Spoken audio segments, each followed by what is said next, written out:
আমাদের পররাষ্ট্রমন্ত্রী যিনি নিরাপত্তা উপদেষ্টা ছিলেন ডক্টর খলিলুর রহমান, তাকে নিয়ে দেশের বাইরে অনেক কথা হচ্ছে। ভারতীয় গণমাধ্যম আনন্দবাজার তাকে নিয়ে বিশেষ রিপোর্ট করছে। বাংলাদেশের মধ্যেই নাহিদ ইসলামরা তাকে নিয়ে বিতর্ক তৈরি করার চেষ্টা করছেন, নানাজন নানা সমালোচনা করছেন। বলা হচ্ছে বিএনপির মধ্যে থেকে বিএনপির হয়ে অন্তর্বর্তীকালীন সরকারের মধ্যে বসে বিএনপির পক্ষে ইলেকশন মেকানিজম, ইলেকশন ইঞ্জিনিয়ারিং তিনি করেছেন। এরকম নানা সমালোচনার মুখে আর একটা সমালোচনা হচ্ছে বিএনপি তার পদত্যাগ চেয়েছিল, সেই বিএনপি তাকে পররাষ্ট্রমন্ত্রী কেন করলো। এরকম কথাবার্তা চতুর্দিকে যখন একদিনের মধ্যে অনেক বেশি হয়েছে, তখন কর্মকাণ্ড শুরু করার প্রথম দিনেই পররাষ্ট্রমন্ত্রী ডক্টর খলিল অবশেষে মুখ খুলেছেন গণমাধ্যমে, এবং মুখ খুলে তিনি যেটা বলতে চাইলেন সেটার মাধ্যমে এক প্রকার তিনি স্বীকার করেই নিলেন যে বিএনপি এক সময় তার পদত্যাগ চেয়েছিল, কিন্তু সময়ের পরিক্রমায় সেই অবস্থান বিএনপির পরিবর্তন হয়েছে। সেই পরিবর্তন কি এর জন্য হয়েছে যে তিনি বিএনপির হয়ে কাজ করেছেন, নাকি তার কাজে আস্থা রাখতে পেরেছে বিএনপি? চলুন ডক্টর খলিল, নতুন পররাষ্ট্রমন্ত্রী, তিনি কি বললেন গণমাধ্যমে সেটা একটু জেনে দেখি, তাহলে বোধহয় সব আলোচনার আপাতত একটা অবসান হবে। থাকবেন পলিটিক্স টিভির নিয়মিত আয়োজনে।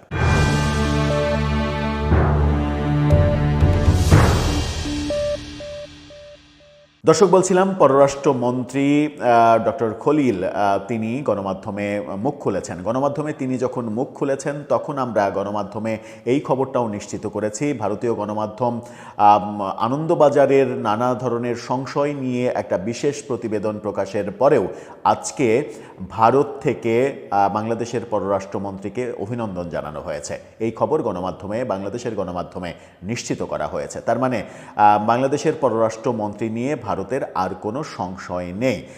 যে প্রত্যাশা আমাদের, যে ভারতের সঙ্গে বাংলাদেশের সম্পর্ক যে একেবারে তলানিতে নামিয়ে নিয়েছিল অন্তর্বর্তীকালীন সরকার, সেই সম্পর্ক ঘুরে দাঁড়াবে। এবং এর আগে যে কি বলবো, যে বার্তা মগজে নিয়ে ডক্টর খলিল কাজ করেছেন, নিশ্চিত করেই তার সেই মগজে নতুন বার্তা পুশ করা হয়েছে, এবং সেটা তিনি এই বক্তব্যে পরিষ্কারও করেছেন। নিউজ 24-এর শিরোনামটা দেখে নিন।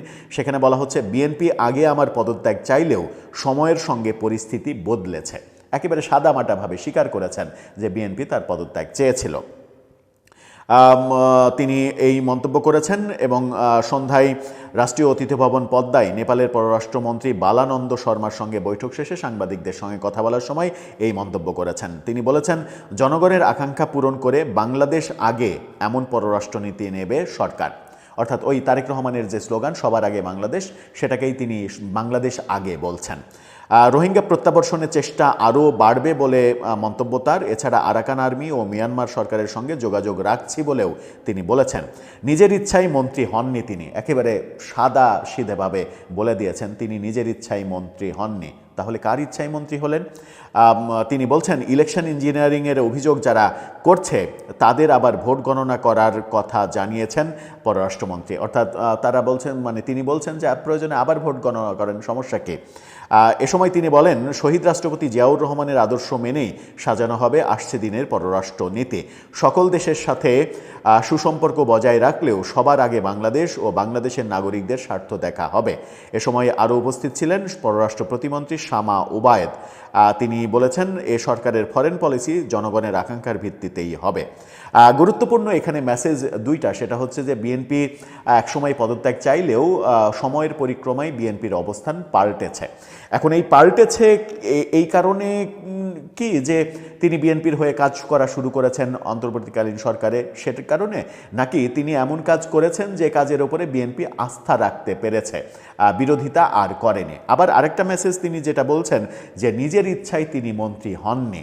তাহলে কার ইচ্ছায় হলেন? প্রফেসর ইউনূসের ইচ্ছায়, তারেক রহমানের ইচ্ছায়, নাকি বিদেশি কারো ইচ্ছায়? এই প্রশ্নটা ঘুরপাক খাবে। আমার মনে হয় পররাষ্ট্রমন্ত্রী তিনি টেকনিক্যালি একটা ভুল করে ফেললেন এই মন্তব্য করে যে নিজের ইচ্ছায় তিনি মন্ত্রী হননি। এই মন্তব্য নতুন করে আবার নানা রকমের আলোচনা বিশ্লেষণের খোরাক যোগাবে। তিনি আমি জানি না ইচ্ছাকৃত নাকি মনের ভুলেই সেই খোরাকটা তৈরি করে দিলেন। এটাকে নিয়ে নানাভাবে বিচার বিশ্লেষণ করা হবে, নানা বিশ্লেষক নানা ধরনের কথা বলবেন এবং তারা বলার চেষ্টা করবেন নিজের ইচ্ছাই তিনি যখন মন্ত্রী হননি, নিশ্চিতই এর পেছনে বিদেশি কোনো শক্তি রয়েছে, যেটা আমরা অন্তত বিশ্বাস করতে চাই না। আমরা বিশ্বাস করতে চাই দেশের মানুষ দেশের ইচ্ছাতেই সব কিছু হয়েছে এবং দেশের স্বার্থ রক্ষাতেই সব কাজ তিনি করবেন, তার সরকার করবে। দর্শক, আপনার মতামত এ ব্যাপারে জানিয়ে লিখতে পারেন আমাদের কমেন্ট বক্সে।